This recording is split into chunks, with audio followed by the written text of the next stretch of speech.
Smoke detector is a device to detect smoke and sound alarm. Detection principle of optical smoke detector. There are two types, normal state and fire state.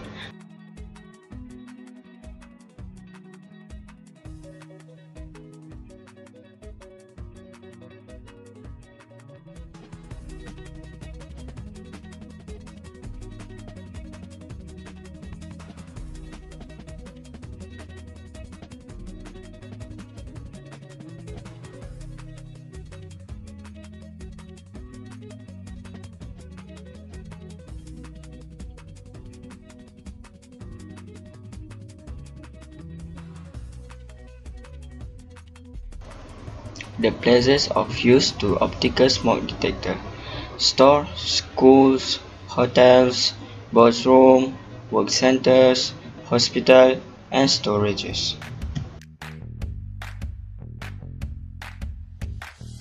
We find that the two sensors are located on opposite arms of the bridge.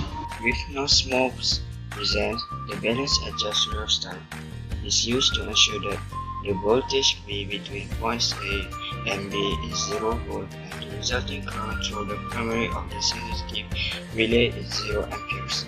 Taking a look at the relay, we find that the absence of a voltage from A to B leaves the relay coils unenergized and the switch in the NO position.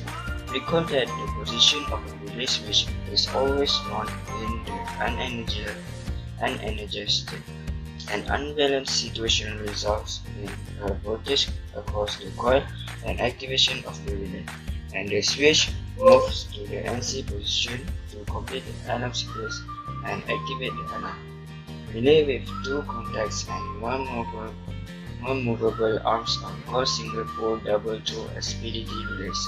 The DC power is required to set up the balanced situation. Energize the parallel bulb so we know that the system is on, and provide the voltage from A to B if an unbalanced situation should develop.